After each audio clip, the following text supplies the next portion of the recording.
So, as Manvantara so nicely pointed out in her forum post, this topic of the creation of the material energy, how it's manifested, how Lord Brahma was born from the lotus flower, how all the planets are, and the whole space is created and put together, is repeated over and over and over again. Thus, we can conclude that it's important information. Otherwise, why spend so much time in it? Right now, just in this conversation between Maitreya and Vidura, Maitreya already explained it once. Now, Kapila Muni, Kapila Dev, is explaining it to Devahuti. Both of these conversations are Sukadev Goswami using them in answer to Maharaj Parikat's original question. So it's a topic that is continuous and progressive, and also put together very systematically. I'd like to use the example of mathematics. In mathematics, you have your basic 0, 1, 0 through 9 basic numbers. First, those have to be learned. That's similar to what Kapila Dev has just explained to Devahuti in the previous weeks, that there's a spiritual world where the Lord resides, transcendental to the entire material manifestation.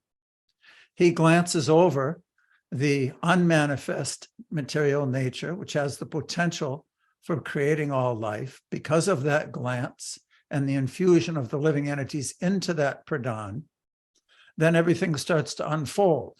So up to that point, it's similar to knowing the numbers. Now, the numbers start to work together, which is similar to learning how to add and subtract. And then future descriptions can be compared to multiplication and division, all the way up to higher forms of mathematics, depending on how detailed one wants to get.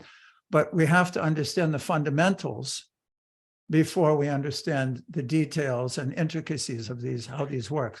So this chapter is titled Fundamentals of Material Nature. Let's go into the texts and see how Lord Kapila Dev continues to unfold these topics and explain them to us. This is February 2023, lessons 4 and 5, at the continuation of chapter 26. Fundamental principles of material nature. And just as a quick review, brief review, this is what was explained previously, that there are 25 elements, including time, in the Prakriti, in the manifested material world. Prior to their being utilized by anyone, they exist in a subtle forms. Even though they may be gross, they still have they're not really working together yet. So we have the 5 subtle elements of sound, touch, form, color, and taste. The 5 gross elements, earth, ether, air, fire, water, and earth. 5 knowledge acquiring senses, 5 working senses, and 4 internal subtle senses of the mind, intelligence, ego, contaminated consciousness, and time. So previously, this is what Kapila Dev has described to Devahuti. And again, that's similar to your basic numbers. Now he's going to describe how they begin to work together and manifest. So Samapriya, you want to pick some readers and we'll go. Okay. We'll start. Okay. Here. All right. First, happy Shivaratri, Jai Mahadev, the greatest devotee of the Lord. So this is a very auspicious day. And we'll begin now with Faye. Would you like to read? Check out this picture. This is the best picture ever. You see that picture? Jai. Okay, Faye. What happened? You have to unmute, sweetie. She's shaking her head no, Simon. She can't do it. Oh, okay. Okay, Manvatar, would you like to read?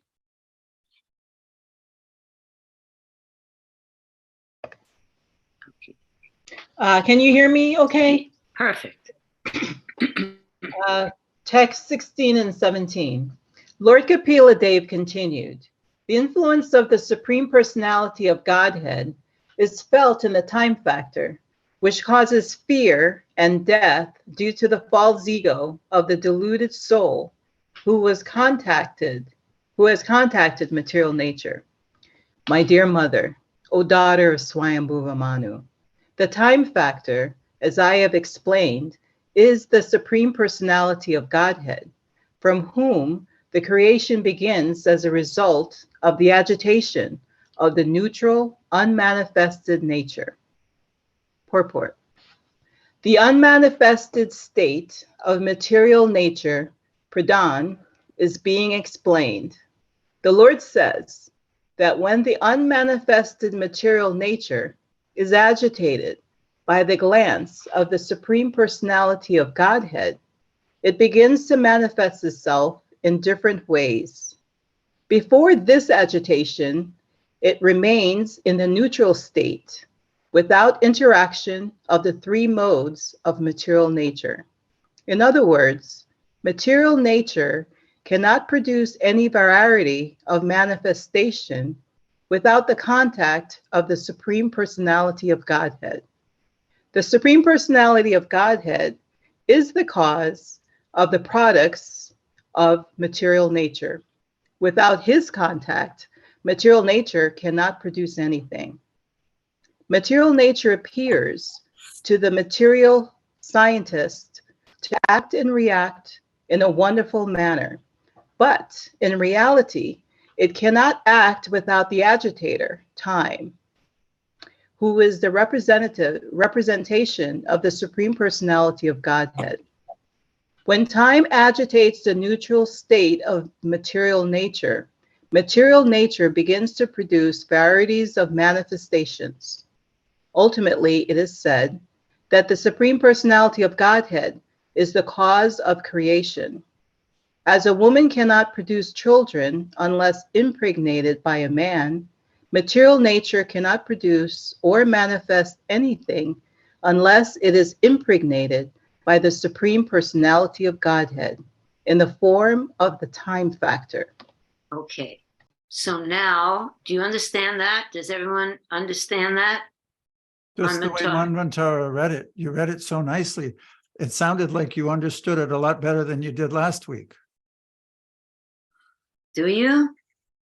Manvantar? Yes? Yes. Okay. It's much clearer. It's much clearer Okay. than last week. So everyone understands that Pradhan is before the gross manifestation of the material elements. It is it's subtle. It's the subtle conception of the elements, actually, of everything, the elements in the material world. Okay, let's go on. Just before we go on, Sama, one good. point that Prabhupada makes here. I think pretty much everybody in the world today is educated that material nature does produce life, and that the chemicals and the reactions of material energy are constantly in flux and evolving. And you, especially because of Darwin's theory, we see the picture of the ape on the ground, and then he gradually grows, and then finally he's a man. This is how most of the world is being educated in science classes from their beginning days of education. But here it's a very different concept. So sometimes it's a little difficult to grasp, but Prabhupada over and over again here, material nature appears to the material scientist to act and react in wonderful manner. But in reality, it cannot act without the agitator, time, who is the representation of the Supreme Personality of Godhead. Super important point. Yeah. And we also see that it goes from subtle to gross, from subtle to gross, from spirit to matter, right? That's an easy way to remember it.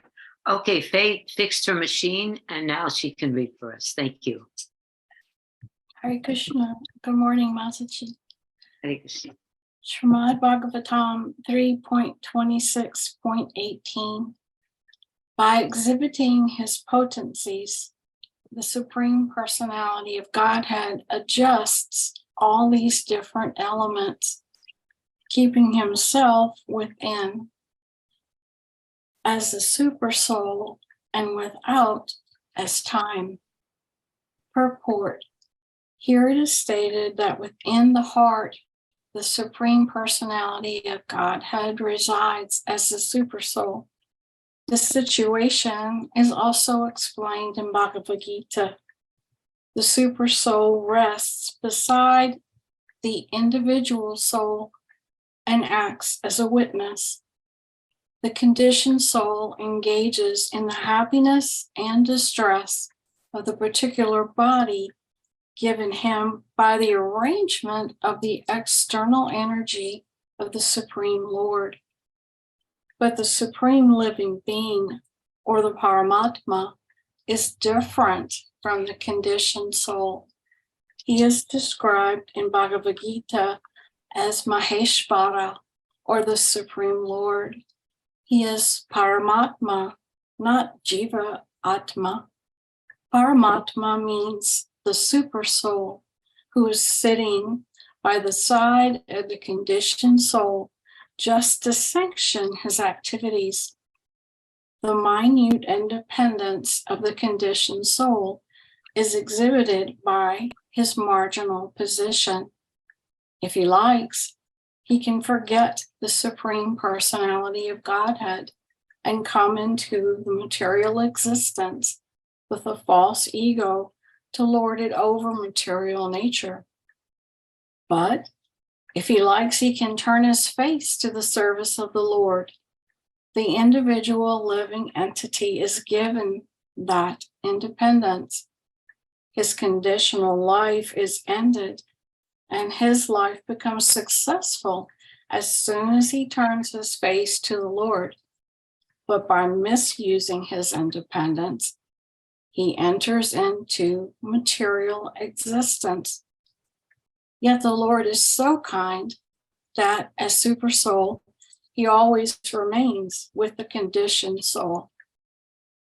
Outside the body of the conditioned soul, the Supreme Personality of Godhead remains as the time factor. Okay. Now, I don't know about the rest of us, but this purport particularly gave me a lot of faith. A lot of faith. I actually realized Krishna's with me at every moment of the day. What do you have to say about that, Faye? It's You want to put back the text, Pati, in case someone needs to refer to it? it's extremely comforting. I like to think of the example that was cited in Vedic scriptures of the two green birds in the tree. One of those birds is witnessing and the activities of the bird that's eating the fruit of that tree. Krishna never leaves us. I was struck by the previous slide, the illustration of Lord Shri Krishna saying, "Time I am." And in the verse I just read, the beauty of the balance with the Paramatma inside with us in the heart. And externally, Krishna is there as time. So whether I'm thinking of myself with the body, with the heart, with the mind, I can't ever leave Krishna. He's here. I misused my minute independence to look the wrong direction for many, many lifetimes, but I'm certainly glad that I've turned my vision towards him instead. Good for you. Good. It's a wonderful concept. I mean, to understand that Krishna is with us in the heart as super soul, you can actually feel the presence of the Supreme Lord. It's very, very, very comforting and very wonderful. Okay, so thank you, Faye. That was beautiful. How about Tisha? Would you like to read, Tisha? Yes, thank you. Good. Mataji. Okay. Hara Hara Hara Mahadev. Haribo, Jai Mahadev. Okay, verse 19. After the Supreme Personality of Godhead impregnates material nature with his internal potency, material nature delivers the sum total of the cosmic intelligence, which is known as Hiranyamaya.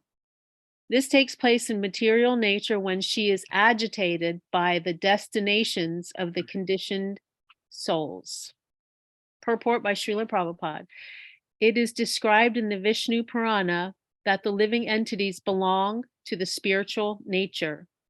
The potency of the Supreme Lord is spiritual, and the living entities, although they are called marginal potency, are also spiritual. If the living entities were not spiritual, this description of impregnation of the Supreme Lord would not be applicable.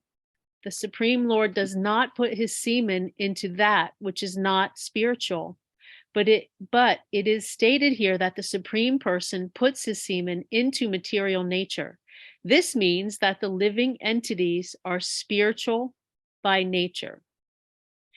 After impregnation, material nature delivers all kinds of living entities, beginning from the greatest living creature, Lord Brahma, down to the insignificant ant in all varieties of form. This means that of all varieties of species, demigods, human beings, animals, birds, and beasts, whatever is manifested, material nature is the mother, and the Supreme Personality of Godhead is the seed-giving father. The spiritual living entities are impregnated into the womb of material nature, but the body, being supplied by material nature, takes on many different species and forms of life. The theory that the symptoms of life are manifest by the interaction of the 24 material elements is not supported here. The living force comes directly from the Supreme Personality of Godhead and is completely spiritual. Therefore, no material scientific advancement can produce life. The living force comes from the spiritual world and has nothing to do with the interaction of the material elements. So that sometimes is hard to understand when we see so much suffering in this world. But that's why we have this transcendental knowledge. We are not of this world. We are spiritual living entities. And we forgot about our eternal existence. What do you have to say about the destination of the conditioned souls? That is can you put that back for a second, Pat? The destination of the conditioned souls, that really, this takes place in the material nature when she is agitated by the destinations of the conditioned souls. What does that mean? I guess where we all want to go, whatever our material desires are driving us towards, would be my guess. Wow. Okay. It's a safe guess. It's because we have so many material desires, and the material energy becomes agitated by the desires.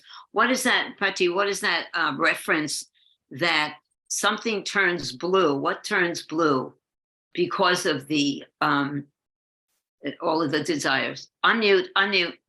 Yeah. That will come about a little bit later. What happens at this point is that all the living entities, as Tisha so nicely pointed out, have their desires even from the past manifestation. As the Lord breathes, that manifestation comes out. When he breathes back in, the whole thing is dissolved and goes back to Pradhan. So the living entities have inherent within them or surrounding them these material desires that they want to fulfill. And this false illusory manifestation is there for them. This is what's being produced. When each universe is finally manifest, then when Garbhodakshaya Vishnu lies down in the ocean of the Garbhodaka ocean, half the universe, all the living entities with their desires are in his abdomen. And because they want to come out and act in their and fulfill their fruitive desires, they turn his body blue and force that lotus flower up out of his abdomen where Lord Brahma is born. And then Lord Brahma manifests them and gives them appropriate bodies according to their desire and qualification for a type of body. Now that is real intense desire, culmination of all the material desires of all the living entities, and we're right in the middle of it with our own little desires. We don't. If you're getting the idea that maybe this is not where we should be, then you're understanding this. And here's Bajra. Bajraji. Unmute Bajra. And then what everyone. Question. So we living entities are the marginal potency. So what about the birds and animals? They are also marginal potency because they are automatically goes from the one species to another species goes on. Yeah, right. So are they marginal? Of course, they are marginal. They are jiva souls. They are jiva souls, and because of their original desire, they're getting the body of an animal, a fish, or this or that. And once you get that, once you go down through the species, you have to go and take the trip all the way up. When you come to the human form of life, then you have a chance to change your karma or get out of karma. But then at the same time, by the mercy of the Lord, the other animals are also going home back to Godhead by Eventually, hopefully. Eventually and hopefully. You know, you can't do much unless you get the mercy. We see Shivananda Sen, he had a favorite dog, and so did Yudhisthira. I mean, by the mercy of the devotee, an animal can make progress. So I think we are chanting the holy name here outside, and all the birds and animals, they are hearing the holy name, means they will not go back to God. No, I don't know about my chanting if it's that potent. But Tisha has something to say. But no, on a spiritual, philosophical level, all jivas are what's happening here in this material world now. Some are very dormant, like in a tree or a flower or herbal species, and progressing gradually along the real evolution, as opposed to what Darwin said. He just talked about the physical, but the evolution that is already set in motion. Then when you come to the human form, that's when you have to be responsible of your activities. Tisha? I'm sorry. Wait a second, Bajra. First Tisha, and then we'll go back to you, and then Premananda. I think he had to say. So are we saying that all of life is the marginal potency? Because in my mind, I thought only humans were marginal because of the level of intelligence that we could choose to turn our face towards Krishna. That's the facility of the human form of life. Okay. It's the facility. That's why even if we harm a bug or a gnat, we're not allowing that.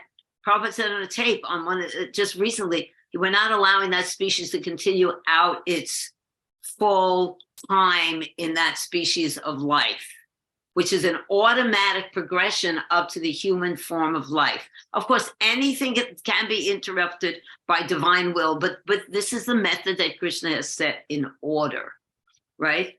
And let's move on.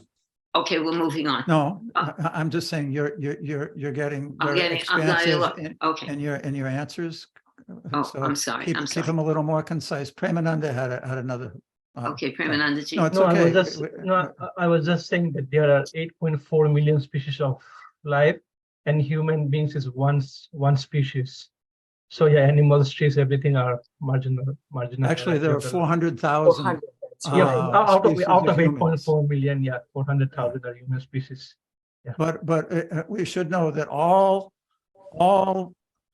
individual living souls are what's called the tatastha energy, which means they're marginal. They can go either to totally spiritual or they can be covered by material energy. That example of the sea coming in, sometimes according to the tide, it's land or it's water. And I think, Tisha, the way that you asked the question reflected why Bhadra asked his. It may appear that the tiny living entity in a body other than human doesn't really have independence. It's just being forced through the cycle from tiny bugs up until they come humans. Yes, that's exactly right. But they made that original decision, or they are so young and immature spiritually that they have to go through those different steps in order to come to the human form of life, and then they're given more independence. Okay, Bhadra? Question still remains that if they are hearing Srila Prabhupada chanting Hare Krishna, and are these birds and all this, they're not gonna go back? No, they're accumulating Sukriti, Prabhu. You have to develop love of God before you can go back to Godhead. And those living, either that or some super creepa city, like Samapriya gave the example of the couple dogs, extremely rare. Most living entities who are hearing the holy name, receiving prasadam, even doing some service in the human form of life, buying books, taking prasadam, visiting the temple, they're accumulating Sukriti, spiritual benefits. Once those are a good stockpile and you have a strong bank balance of those, that's when real taste for devotional service develops. Okay, but can I just infer one more little thing in that? We know, Prabhupada has said, that when one takes prasadam, they are, somehow or another, there'll be a human form of life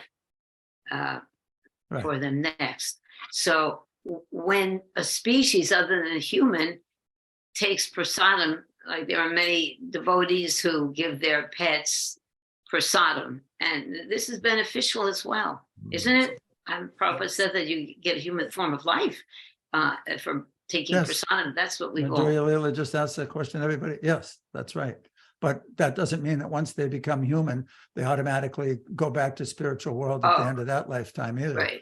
A lot of humans are becoming animals again. There you go, back and forth. Yeah. Okay, we're going to go on, Bhadra. Okay, one more, and then we better go on because I'll get the sauce. Go on, Bhadra. So if what about the parents of the devotees? They're not going to go back to Gada. They have to come as devotees. They're going to born devotees family. How that's going to work?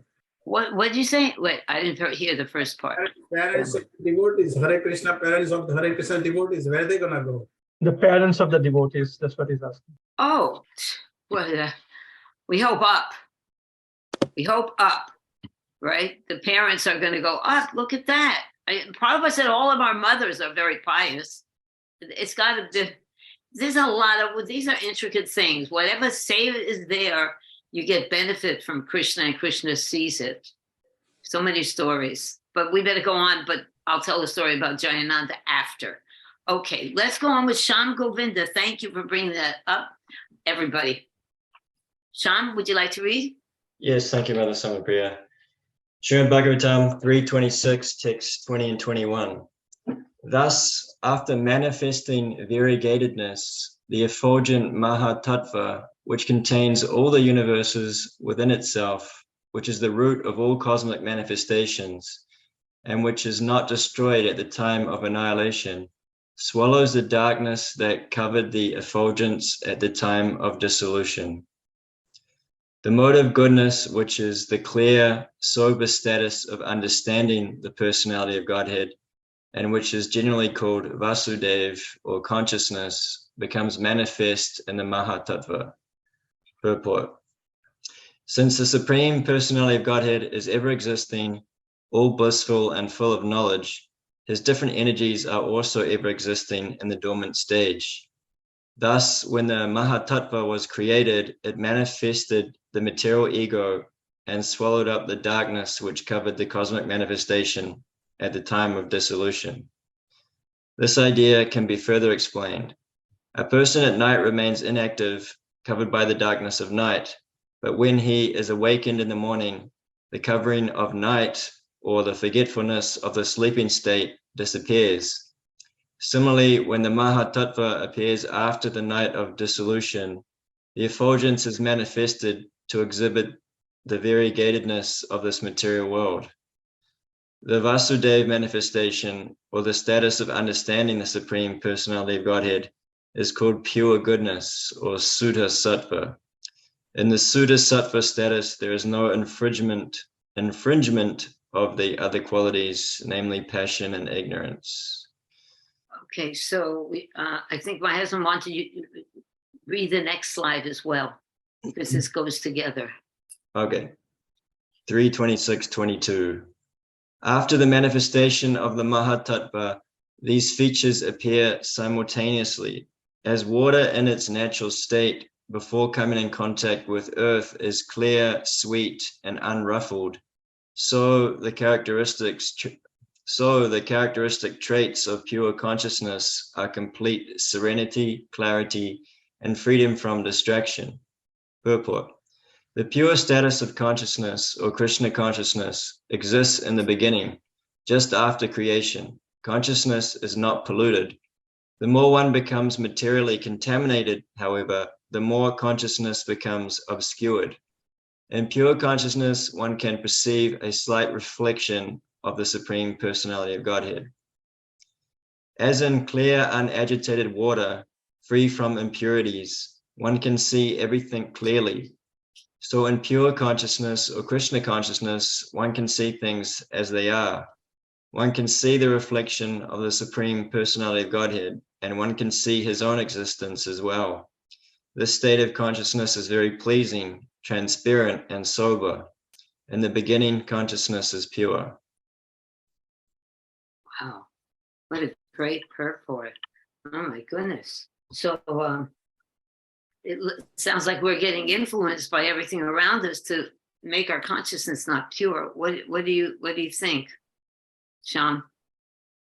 How can we attain that pure state of consciousness when this whole description is about how we're being bombarded to distort the consciousness? Well, I guess there's a process for that. I think you'll have to help me with some, Priya. It's like, it was really deep. It's Actually, very deep. really... Maybe we'll get my husband to help you. I'm kind of confused by your question, Sama. This is describing pure consciousness in material nature. How did you come to the point where you're getting bombarded by something? It's talking about it. Prabhupada says right here, in the beginning, consciousness is pure. But this is not the beginning. Now it's not the beginning. Now we've been bombarded. It's right here. After the manifestation of the Mahatattva, these features appear simultaneously. The features are that the mode of goodness, which is a clear, sober state of understanding the personality of Godhead and generally called Vasudeva consciousness, becomes manifest in the Mahatattva.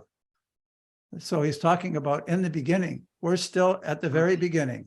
Okay. And still at the stage where pure consciousness, we did a forum on this. That's why I asked the question. Many people have the concept, like you had just stated, that we're constantly bombarded, where there's no hope, it's just too overwhelming. But actually, a pure devotee, there was a nice quote from the first canto in the forum that was this week's, talking about how a pure devotee actually doesn't even live in this material world. He's a transcendental entity. Yeah. The example is given just like loose coconut. Sometimes in a coconut, which is covered, there's water, but there's also pulp. Sometimes that pulp becomes dry and is loose inside. So it's not actually part of the coconut anymore, although it's inside it. And that's a state of consciousness, which is being described here. So, but my mentality was, okay, we're hearing about the pure state of consciousness, and I'm seeing that I am not in that pure state of consciousness. That's why I asked that particular question. Because material nature, at this point in time, especially in Kali Yuga on Earth, is not that way. But we're not reading about that right now. We're in a different time period. That's okay. Sorry. I'm sorry, Shyam Govinda, because actually he started as saying that there is a process, and that you're right, that would take us into a whole different area. But there is a process, and we're trying to follow that process. Can you comment any more than that, Shyam? Do you want to say something more than that about the purport? No, I just link it to Hridaya Ananda Maharaj's class this morning, how like materialistic civilization is like headless. It's a headless body. And what Prabhupada is giving us is a head, but we're a head without a body. And so, Oh, I see. Yeah. Well, we're trying to get our head back. Okay. That's an interesting analogy. Okay, then shall we go on? Thank you, Sham.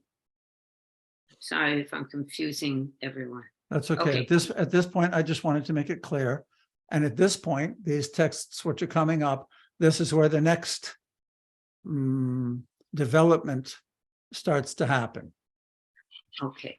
So we have a new participant, it seems, someone called Srijai Raj. Are you with us, Srijai? Maybe that person just signed in and out real quick, because I don't see him now. Okay. Premananda, would you like to read?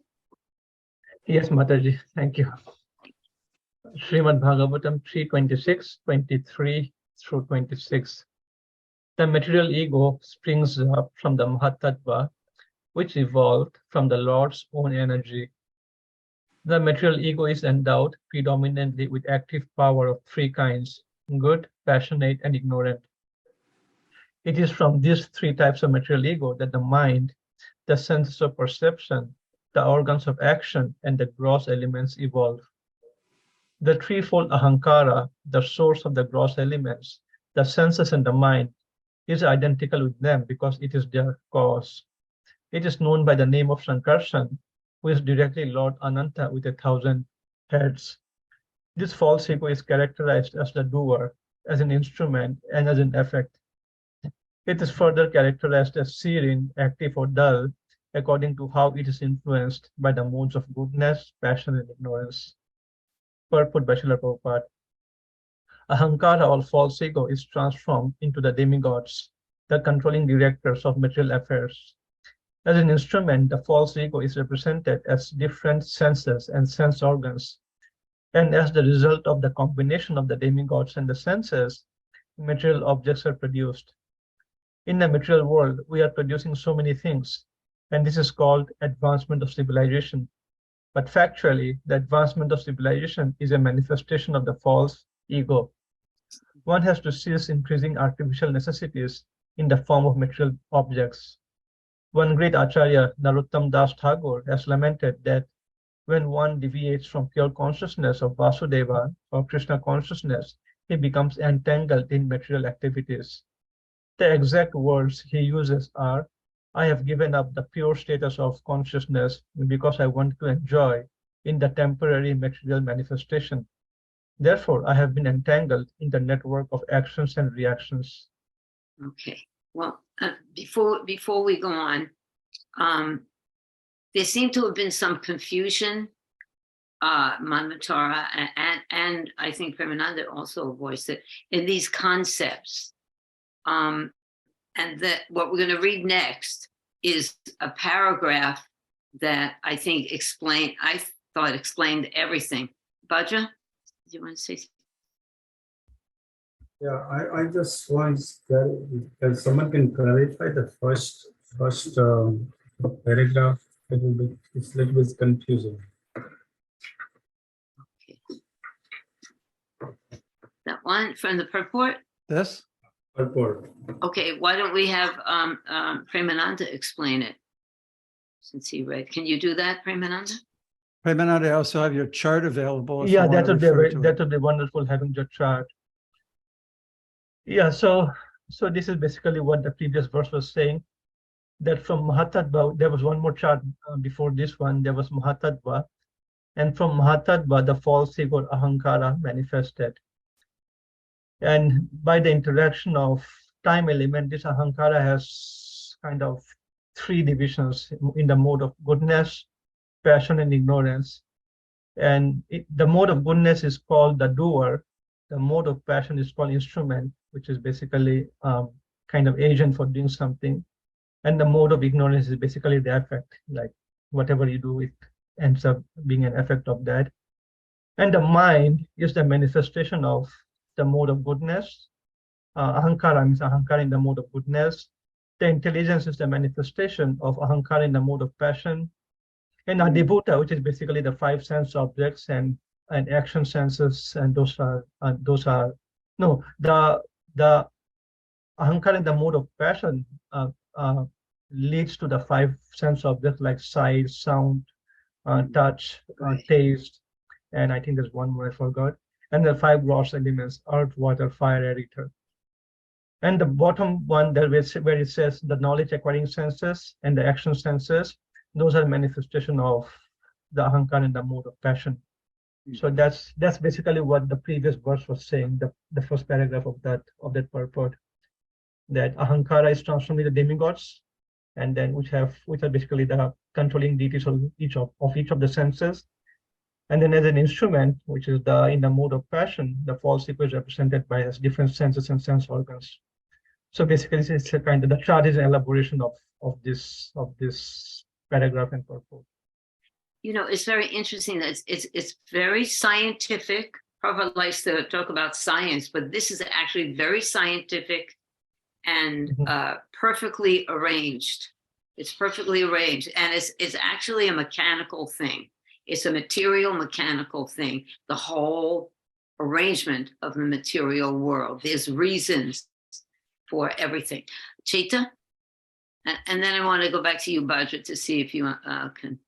Hare Krishna, good morning, everyone. Premananda, I really appreciate your charts. They're helping me to organize all this information. I had a question about the chart regarding what is the definition of adhyatma, adibhuta, and the first one was Adidaiva. Yeah, how do they? I don't understand how they fit in there.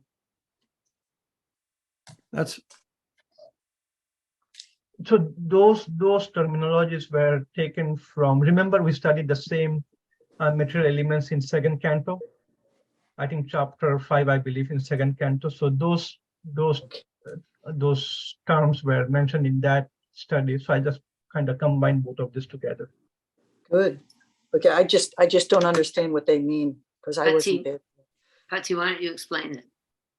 Let's see. Adidaiva means, I'd have to look it up, to be honest with you, because they're different than our general understanding. I'll look it up. But thanks so much again for organizing this. For my very slow brain, it really helps to understand.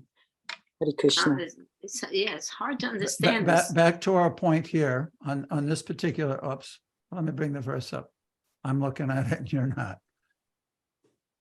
Back here, as Bhadra was asking, it's being described, and as the chart shows, false ego mixes with and is influenced by different modes of nature. Because it's subtle, it has that capacity.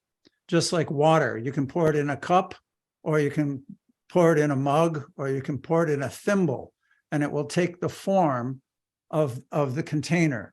So the modes of material nature influence the false ego due to the desire of the living entity. That's what's actually being described here, that in the beginning there's pure consciousness, but as we discussed earlier, the destinations of the living entities, according to their own individual fruitive desires, material nature is responding to those desires and fulfilling them according to the qualification of the living entity. That's why it's not so easy to just be the mother or father of a devotee and go back to Godhead.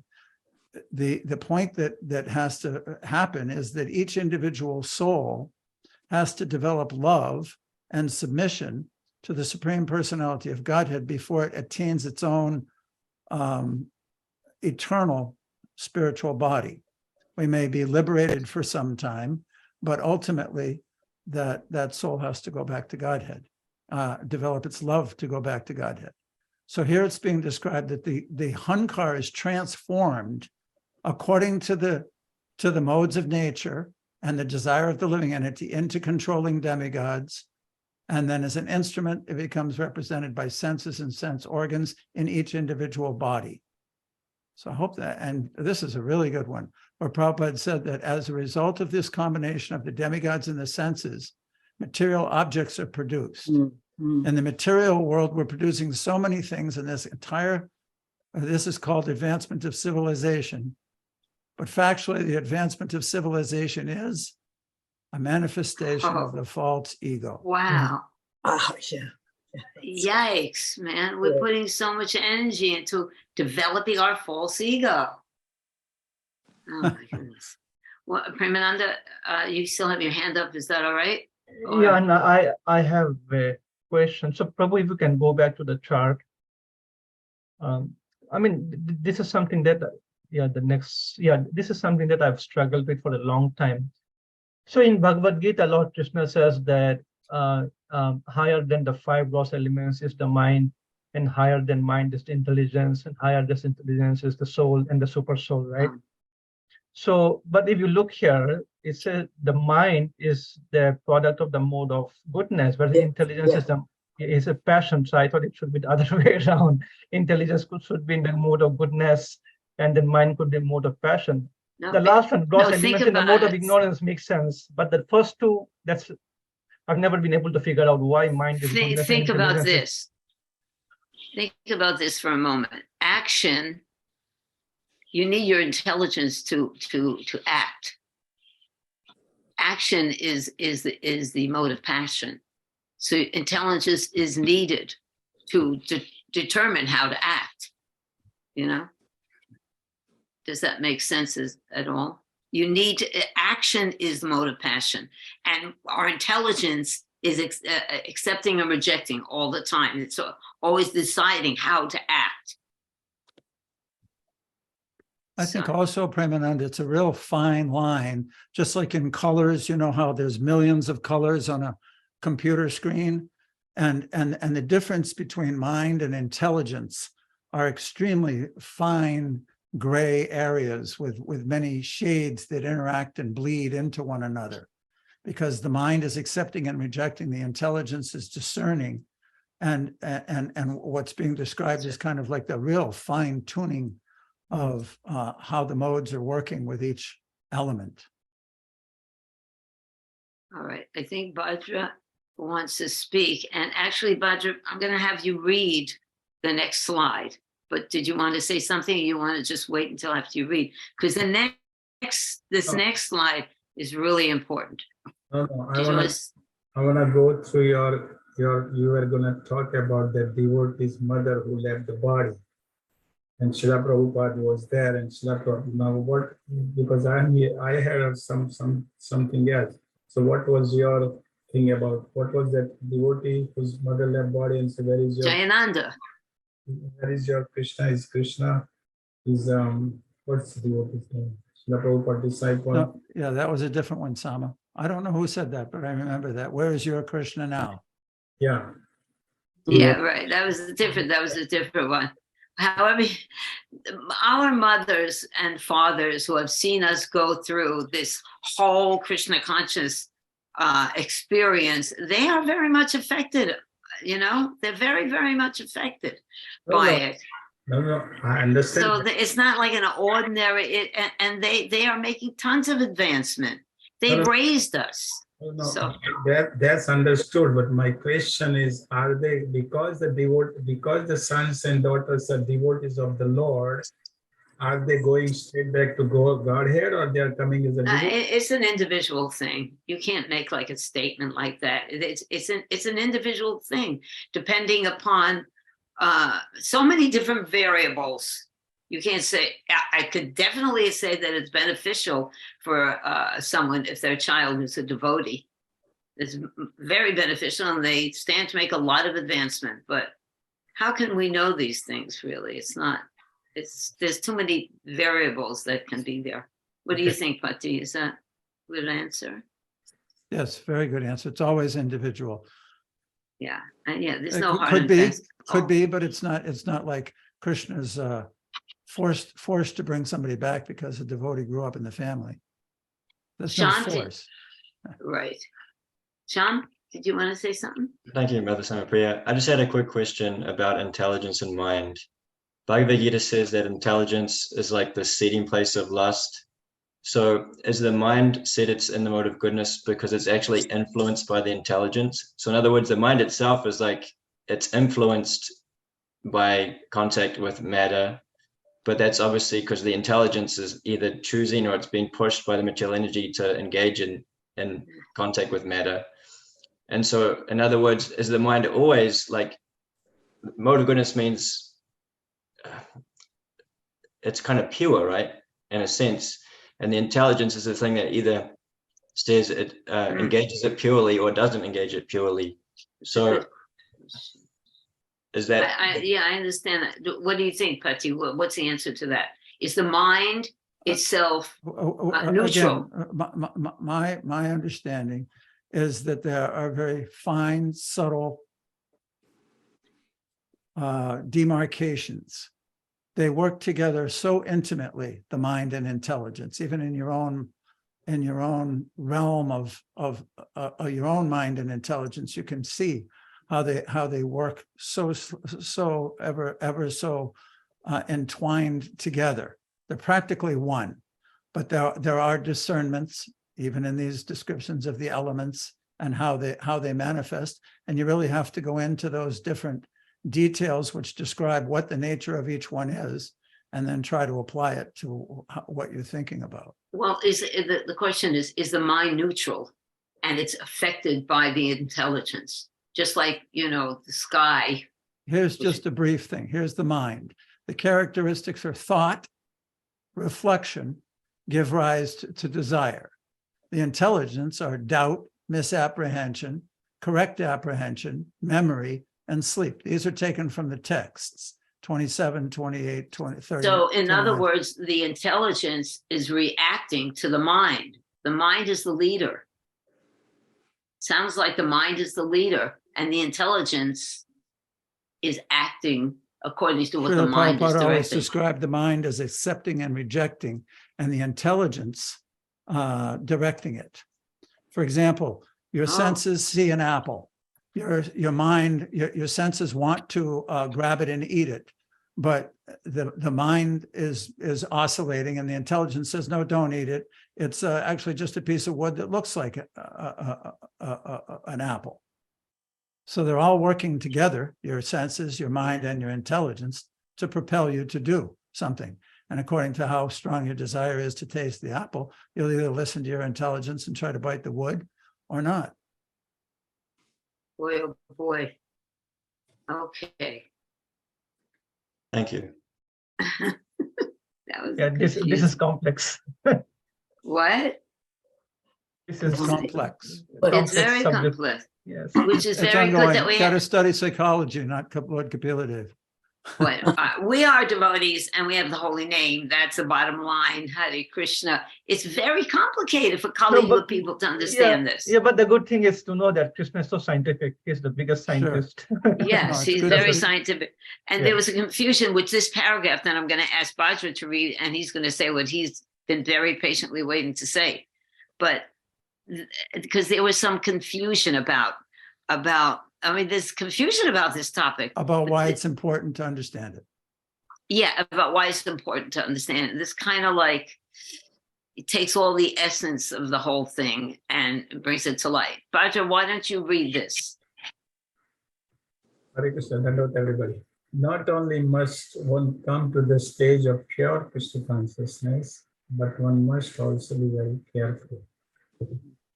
Any inattentiveness or carelessness may cause fall down. This fall down is due to false ego. From the status of pure consciousness, the false ego is born because of misuse of independence. We cannot argue about why false ego arises from pure consciousness. Actually, there is always the chance that this will happen, and therefore one has to be very careful. False ego is the basic principle for all material activities which are executed in the modes of material nature. As soon as one deviates from the pure Krishna consciousness, he increases his entanglement in material reaction. The entanglement in materialism is the material mind. And from this material mind, the senses and material organs become. Wow. For me, this actually trumps the whole thing. It really does. Because it is so complicated and so involved with each other that it's really hard to understand the scientific meaning behind it. But we know the principle. We know the basic principle. What do you think, Bhadra? Well, just take the just as a practitioner of Krishna consciousness, sometimes when we have a disagreement with the devotees, because of my false ego is so high, I think I have sometimes fight with other devotee, but then after some time realize that wait a minute, Bhadra, you are not a false, you are not this body. So why are you taking so seriously about it? Because the false ego is coming in our way to act, and we are not supposed to act on the false ego because I'm not this body, I'm a spirit soul. So that is the difference between the pure devotee and me. Well, that's a good, see that you're on your, that's a pure concept. That's what intelligence is. That's using the intelligence right there. You know? So that's the essence of what we're trying to do, is to see the difference between reality and illusion, sat and asat, that I'm not this false ego, I'm not this body, you know, I'm the soul. No, I think that when you come to the point of questioning, okay, I'm not this body, why am I getting so involved in this? That's very wonderful. I applaud you for that. I want to come to that too. Okay. Okie dokie. Thank you, Bhadraji. Anyway, that little purport right there, I think everybody can read over and over and over again. It gives you a lot of faith. It tells you the essence of things. We're not scientists. It's difficult to understand, but be careful. We know the basic rules and regulations. The goal is to fall in love with Krishna and fall out of love with the material energy. Okay, let's go on now. Madhurya, did you want to read? Madhurya Leelaji? Wait, she's going to read. Madhurya? Okay, thank you. Okay, did you want to? Okay, yeah, just read because I saw that text, but maybe we just go on from here. Go on. I don't see anything. There's just a picture. You don't, Pati? No, we see it. I see Yeah, it. We see it. everybody Pati, else sees unmute. it. I just Everybody's- see the picture of the yogi. No, Okay, well, turn- next put- to the yogi. Oh, wait a minute. Yeah. Maybe I'm You in have the to wrong. move your Okay, screen. here I see it now. I see. Good. Yeah, okay. It was too big. Srimad Bhagavatam 3:26, point 27 to 28. False ego from the false ego of goodness, another transformation takes place. From this evolves the mind, whose thoughts and reflections give rise to desire. The mind of the living entity is known by the name of Lord Aniruddha, supreme ruler of the senses. He possesses a bluish-black form resembling a lotus flower growing in the autumn. He is found slowly by the yogis. Prabhupada's report. The symptoms of the mind are determination and rejection, which are due to different kinds of desires. We desire that which is favorable to our sense gratification, and we reject that which is not favorable to sense gratification. The material mind is not fixed, but the very same mind can be fixed when engaged in the activities of Krishna consciousness. Otherwise, as long as the mind is on the material platform, it is hovering. And all this rejection and acceptance is asat, temporary. The system of yoga entails controlling the mind, and the lord of the mind is Aniruddha. Actually, the process of yoga meditation, as prescribed in this verse, should be fixed upon the form of Aniruddha. By meditating on Aniruddha, one can become free from the agitation of acceptance and rejection. When one's mind is fixed upon Aniruddha, one gradually becomes God-realized. He approaches the pure status of Krishna consciousness, which is the ultimate goal of yoga. Okay, I have a question for you, Madhurya. What is the difference between Aniruddha and the Lord in the heart? Is there a difference? I think, the Lord expands into four, Aniruddha, and the other three, forgot the names. So maybe, I'm not sure, but maybe he's a manifestation of the Lord in the heart. It seems But that this. Oh, I just use this as an image, Shama. It's not any Buddha. I'm not even looking at the image, but the description of it sounds like, he's manifesting as a Paramatma. Well, that was my question. That this is for material. I mean, this is for jnanis and yogis. It's not for devotees, right? Because they wouldn't do that. They just do devotional service. No, wait. That's how they get the ultimate goal. A devotee also has to be meditating on the Lord in the heart, even while performing devotional service. It's not that we're just acting and we're not thinking. You have to be thinking. But we don't. But our process is not purely jnana yoga or karma yoga or things like that. So our process is devotional service, which includes others, which includes everything. Yeah, which includes everything. It includes it.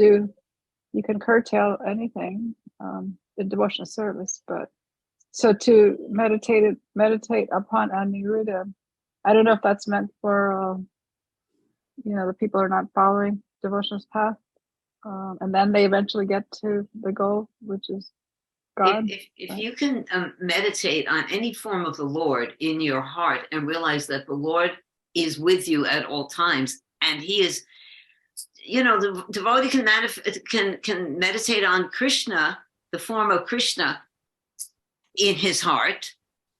Pati, help us out here. What's being described by Kapila Dev is the Lord of the mind. Like we put on the tilak on the 13 different parts of our body. The Lord is manifested in our body in different forms. And the Lord of the mind, the Lord of that material element, who's in charge of that element itself, is Lord Aniruddha. So this is just a description of how the false ego, mixed with goodness or influenced by goodness, it's transformation. It's kind of like, here's a good example. When a seed germinates and different parts of it start to manifest itself as it grows. First, there's the little bud that comes out, then it pops up through the ground, and there's two little leaves, and then more leaves, and then it gets harder, and maybe there's some wood, and then there's some buds, and then there's some flowers. All these things grow. What's describing now is the whole material manifestation. Let's keep it in that context rather than getting into all the kind of little details of what each little leaf means, and just understand right now he's talking about the mind as a material element in the Mahatattva, the whole thing, not even in a universe, not even in a body. It's just the Lord of the mind. That energy is Aniruddha. That's what's being described. Yeah, well, I don't think you can limit it like that. He does say it's found slowly by yogis. This means yogis, what is the function of a yogi? To penetrate and connect with his internal consciousness. So right. just like Madhurya Leela said, with bhakti yoga, it's part of what we do, but it's not our main function. In a yoga, in Astanga yoga, it is the main function. You go from pranayama to pratyahara, pratyahara to dharana, dharana to dhyana, and dhyana to samadhi by penetrating deeper and deeper into one's internal consciousness. Just like Samiki Rishi we saw in the first canto, when Maharaj Pariksit came to the house, he didn't even know he was there. There was no contact with his outer world. He got a snake put on his body. He didn't even know it because he was so deeply in meditation. That's not really the process, as Madhurya Leela was pointing out, that we're following. So I'm trying to put it back into a bigger context of what's going on in the conversation. Well, if you just the one thing, if you meditate upon the Lord in your heart, that could be a different meditation for different people. Exactly. When I don't remember when I've meditated on the four-armed Vishnu form in my heart. Somehow or another, Krishna always appears if I'm, trying to meditate on the Lord in my heart, because that's what I've been cultivating. you know, so. But why do you keep bringing it least- back to meditation? I don't What's wrong with understand. meditation? Nothing. But where is it being described?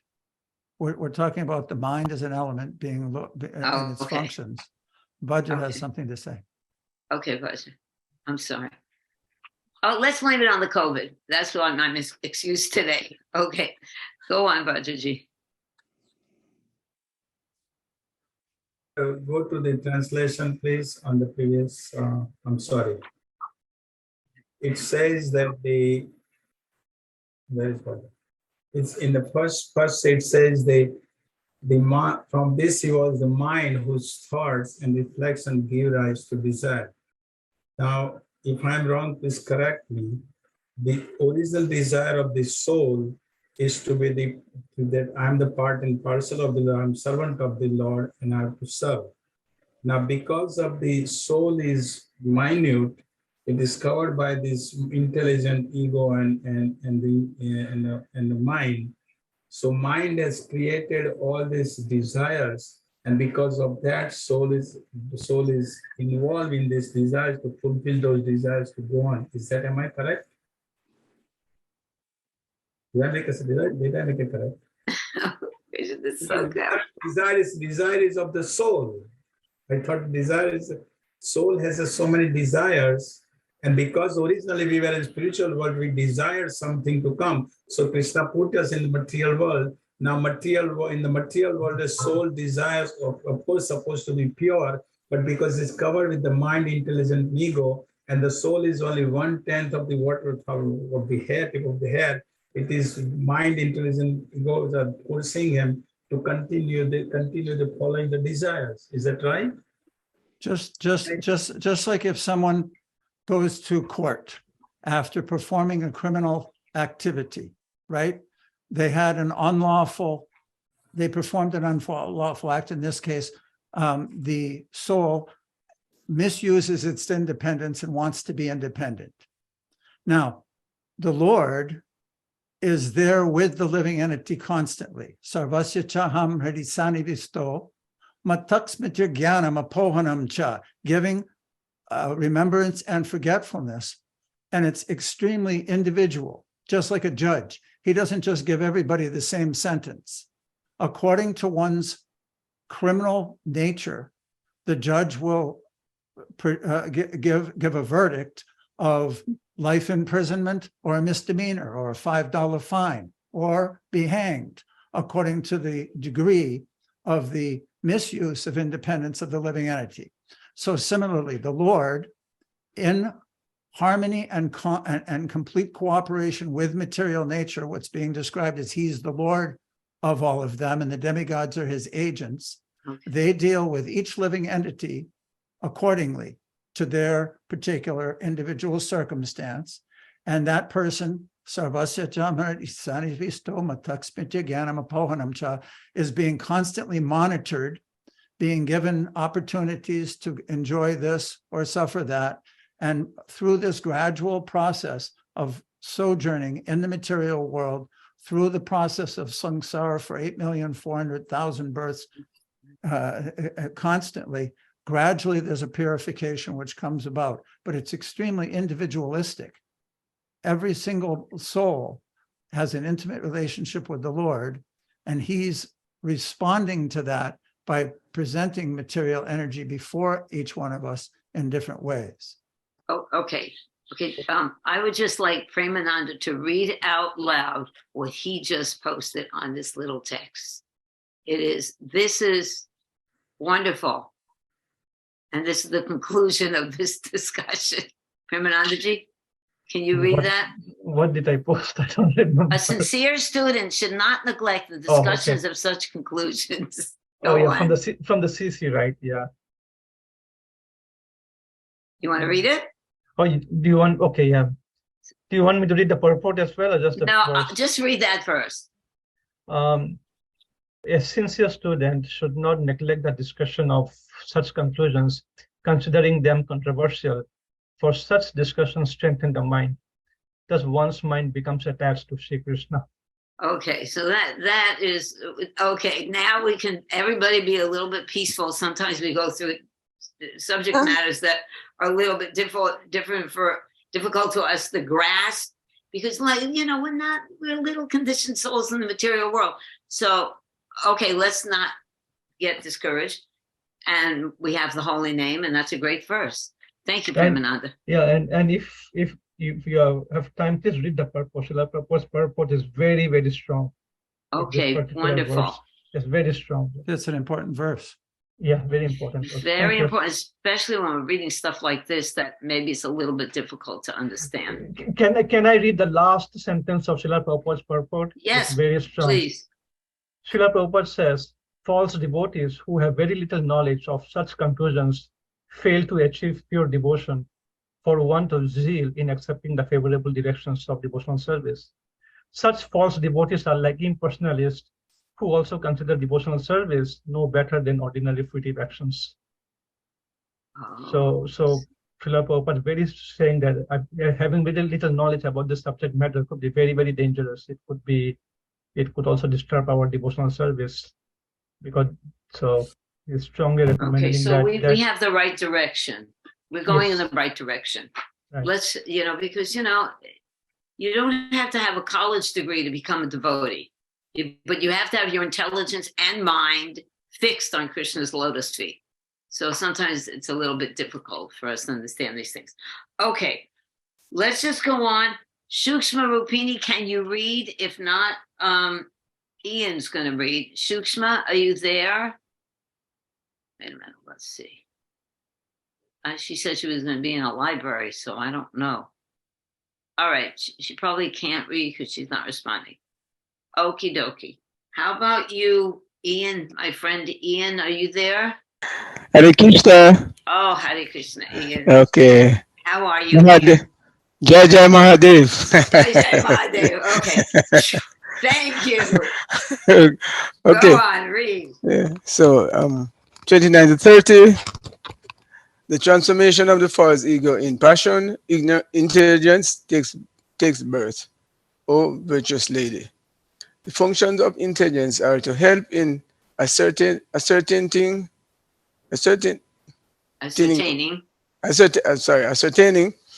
the nature of objects which they come into view. When they come into view, and they help the senses. Okay, let me put on my specs. Okay, sorry about that. Okay. Doubt, misapprehension, correct apprehension, memory and sleep, as determined by the different functions, are said to be the distinct characteristics of intelligence. Purport by Srila Prabhupada. Intelligence is the discriminating power to understand an object, and it helps the senses make choices. Therefore, intelligence is supposed to be the master of the senses.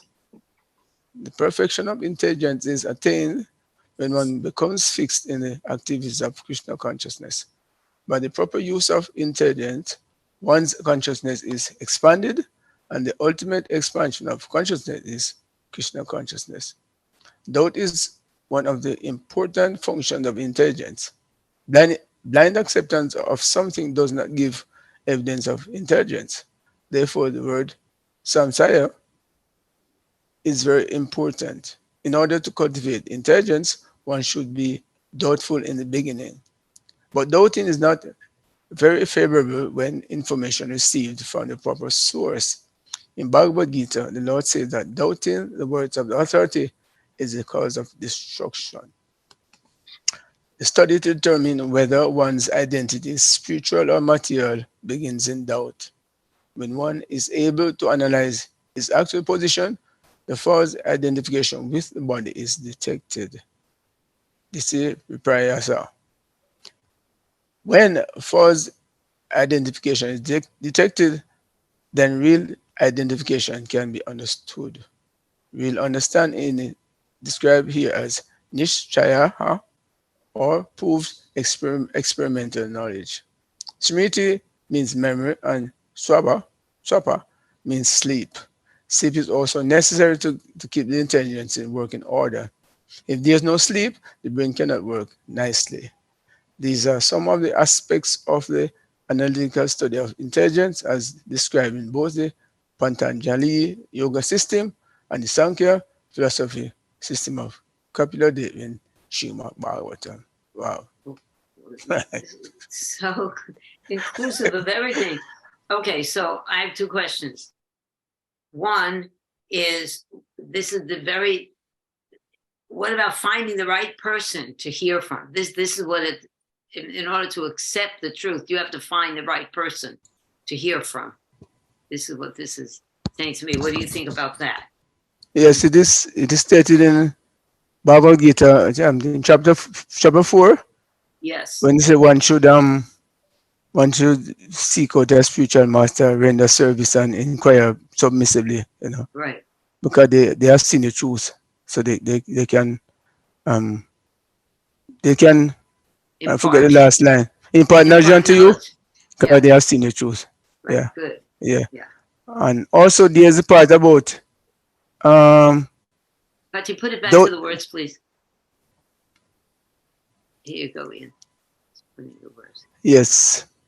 The thing about doubting, that one should just initially one should should not take something as it is, but in the presence of superior knowledge, one should not continue doubting.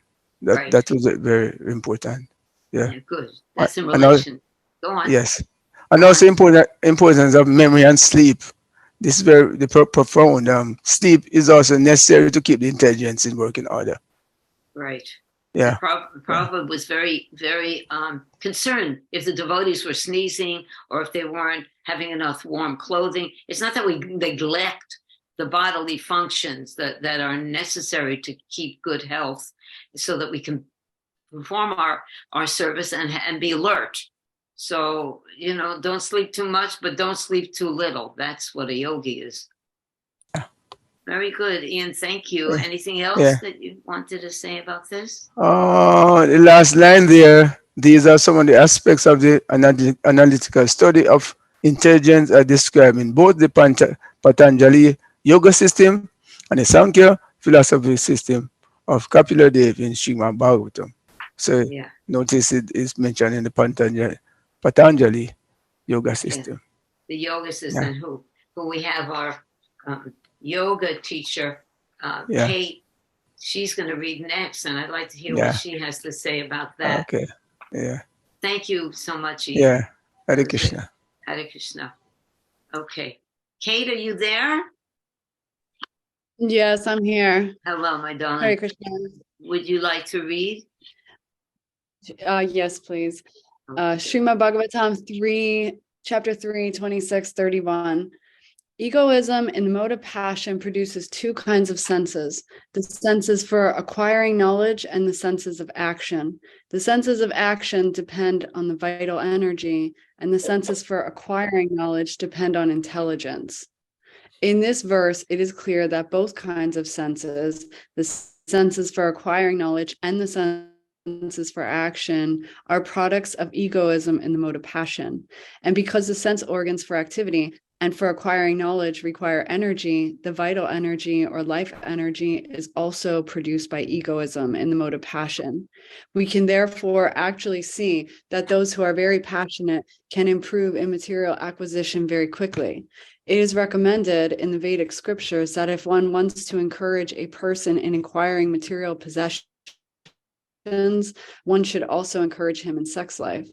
We naturally find that those who are addicted to sex life are also materially advanced because sex life or passionate life is the impetus for the material advancement of civilization. For those who want to make spiritual advancement, there is almost no existence in the mode of passion. Only the mode of goodness is prominent. We find that those who engage in Krishna consciousness are materially poor, but one who has eyes can see who is the greater. Although he appears to be materially poor, a person in Krishna consciousness is not actually a poor man, but the person who has no taste for Krishna consciousness and appears to be very happy with material possessions is actually poor.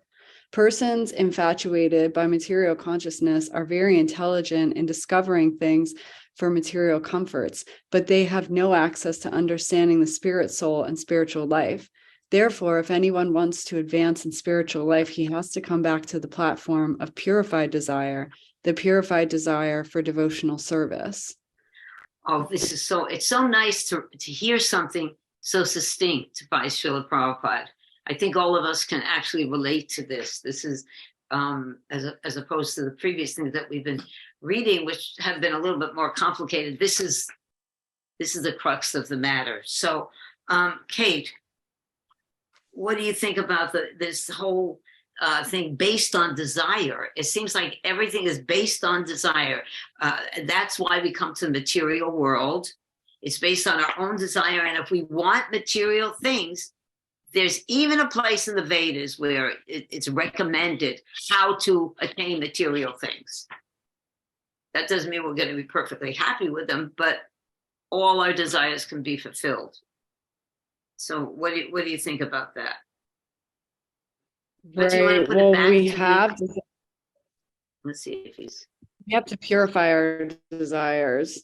It basically, if our desires if we're living in the mode of passion, then, we can see here, Prabhupada is describing, how advanced materially we can become. But if we purify our desires and, attempt to exist in the mode of goodness, then our desires can become purified and we can actually have gain actual knowledge and useful things that are not just temporary, right. like material advance. Good. And Prabhupada also says here that those who are devotees, there's very little of the mode of passion motivating them. The mode of goodness is more prevalent for a devotee. And that actually is a great relief. It's a great relief because sometimes we are so passionate, we don't know what to do with it. This is Prabhupada calls it the busy fool. So, okay, so what else we got here? What else can you tell us about the purport? Yeah, non-existent passion. Anyway, what do you think? This is also a very important purport for those who want to make spiritual advancement. There is almost no existence of the mode of passion. Only the mode of goodness is prominent. That should be a barometer for us, don't you think? Kate, can we recognize what mode of nature is pushing us? How can we recognize that? I mean, I guess by our state of, I mean, like if there's a barometer for our level of purity, what are our desires? What kind of things are we attracted to? Okay. I mean, we're always going to have that, right? We're always going to have desire. So, here in Krishna consciousness, we have the opportunity to dovetail that into more pure activities, so we can develop and hone, the mode of goodness and exist more in the mode of goodness. Okay, so in a previous purport, we also read that Krishna consciousness is the full manifestation of that mode of pure consciousness. That's what Krishna consciousness is, the pure consciousness of the soul. This is wonderful. Right. Huh? It wasn't that. And in that purport and discussion, that was when we were talking about how that is pure. That's the pure existence, unadulterated by the modes of goodness. So essentially, we eventually want to transcend the mode, even the mode of goodness, right? We want to transcend all the modes. Right. We want to, and the way we can do it really is to engage in devotional service. That's the way we can do it, right? So it's an easy process, even though sometimes it's a little bit difficult. This whole discussion so far was a little bit complicated, but we know the basic rules. Just remember Krishna, never forget him, and become servants, awaken our service attitude. Because, even though it's complicated sometimes, basically it's very simple. Simple for the simple, Prabhupada said. Okay, anything else to say add to that, Kate? Because you did really good in analyzing it. No, thank you. Hare Krishna. Thank you for the opportunity. Hare Krishna. Okay, so next, Chaita. Chaitamai, my darling, could you please read the next one? Haribol, thank you. Okay. 32 and 33. When egoism and ignorance is agitated by the sex energy of the Supreme Personality of Godhead, the subtle element sound is manifested. And from sound come the ethereal sky and the sense of hearing. Persons who are learned and who have true knowledge define sound as that which conveys the idea of an object, indicates the presence of a speaker screened from our view, and constitutes the subtle form of ether. Purport. It is understood from this verse that by agitation of the element of egoism and ignorance, the first thing produced was sound, which is the subtle form of ether. It is stated also in the Vedanta Sutra that sound is the origin of all objects of material possession, and that by sound one can also dissolve this material existence. Anavriti Shabdat means liberation by sound. The entire material manifestation began from sound, and sound can also end material entanglement if it has a particular potency. The particular sound capable of doing this is the transcendental vibration, Hare Krishna. Our entanglement in material affairs has begun from material sound. Material sound. Now we must purify that sound in spiritual understanding. There is sound in the spiritual world also. If we approach that sound, then our spiritual life begins, and the other requirements for spiritual advancement can be supplied. Wow. We have to understand very clearly that sound is the beginning of the creation of all material objects for our sense gratification. Similarly, if sound is purified, our spiritual necessities are also produced from sound. Wow. Okay, that's wonderful. Liberation by sound. That's what Wow. that's what basically we want. Right? What do you have to say about that? This is telling me that sound is the primordial tanmatra. It's the beginning of the other four. You have to have sound first. Sure. And so yeah, it gets abused. It gets abused and it becomes material sound. And we have all kinds of nonsense, toxic music, for instance, that's coming at us with lyrics that are destroying our intelligence. But we don't have to, as devotees, we know we can use that very same element to bring us to a transcendental level. Wow. You know, I just read something in the Gopala Champu this morning by Jiva Goswami, and he said something that is the line of this. He said, Krishna is controlled by his name. Oh, wow. Krishna is controlled by his name. Talk about sound. So we can make this process very simple. This is wonderful. Anyone else have something to say about this sublime purport, how sound can be used to liberate us and help us to find the goal of life, and also make us more attached to the material world? Everyone's okay now? Okay. Yeah, Hare Krishna, Hare Krishna. Oh, Ian, what do you got to say? Yes, in the second chance with Ajamil, just by, he's calling the name of Narayan, which is his son, but actually in the name of the Supreme Personality of Godhead, he got a chance to, not go to Yamaraj, and was taken, and well, eventually went back home to Godhead. So importance of sound. Yes, very good. Yeah. So Hare because of Krishna. time, we're on the last Okay, slide so now. we're gonna just move on now. Arundhati, would you like to read? This is the last slide. Yeah, Hare Krishna, Hare Bol. Hare Krishna, sweetie. Srimad Bhagavatam 3:26-34. The activities and characteristics of the ethereal element can be observed as the accommodation of room for the external and internal existences of all living entities, namely the field of the activities of the vital air, the senses, and the mind. Purport. The mind, the senses, and the vital force or living entity have forms, although they are not visible to the naked eye.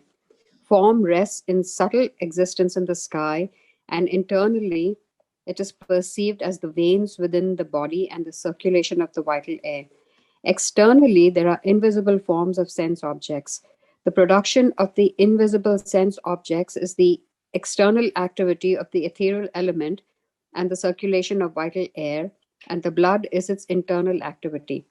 That subtle forms exist in ether has been proven by modern science by transmission of television, by which forms or photographs of one place are transmitted to another place by the action of the ethereal element.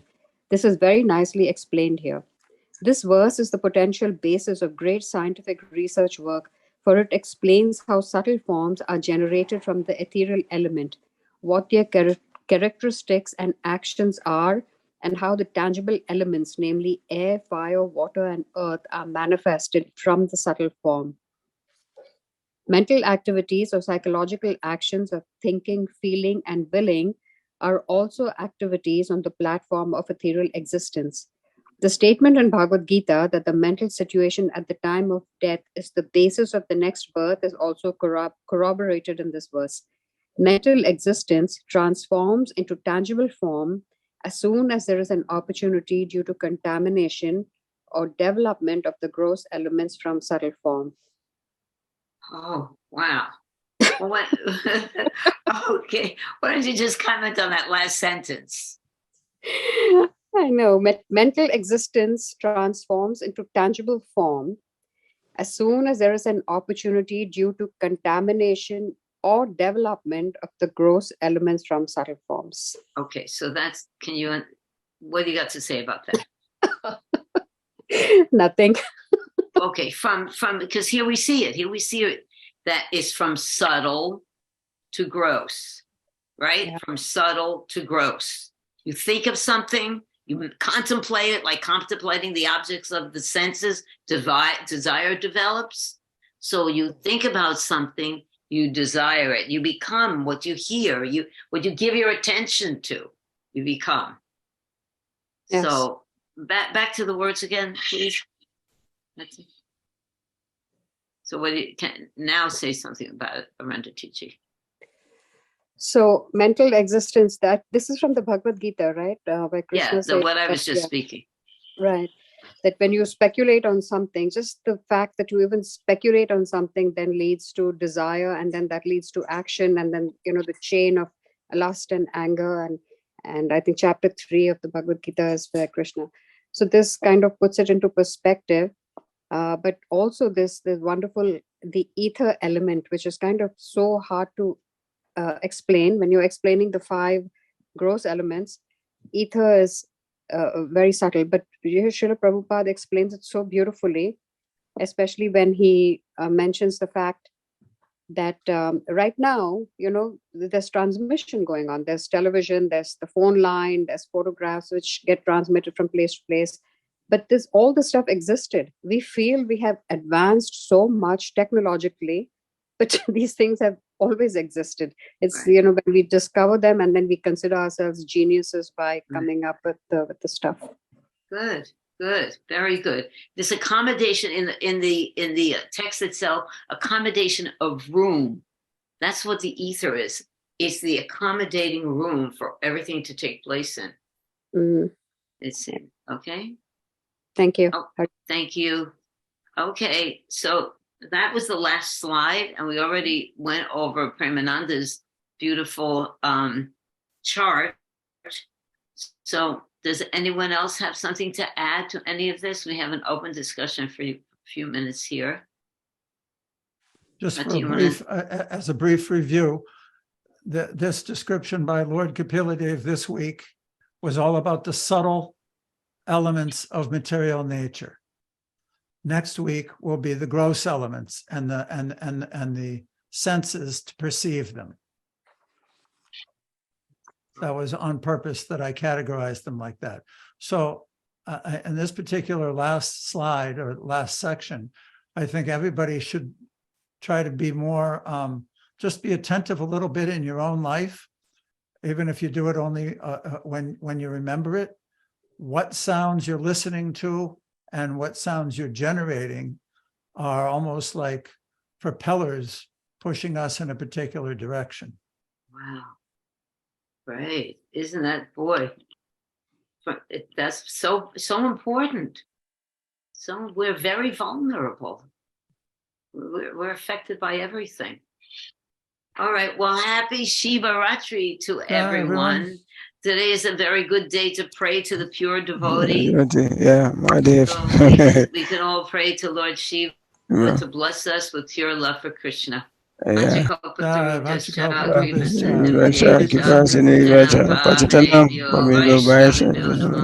Thank you all. You're all wonderful. I'm so Yeah. honored to be in your association. Yeah. Thank you so much. Yeah, have a good day, everybody. Hare Krishna.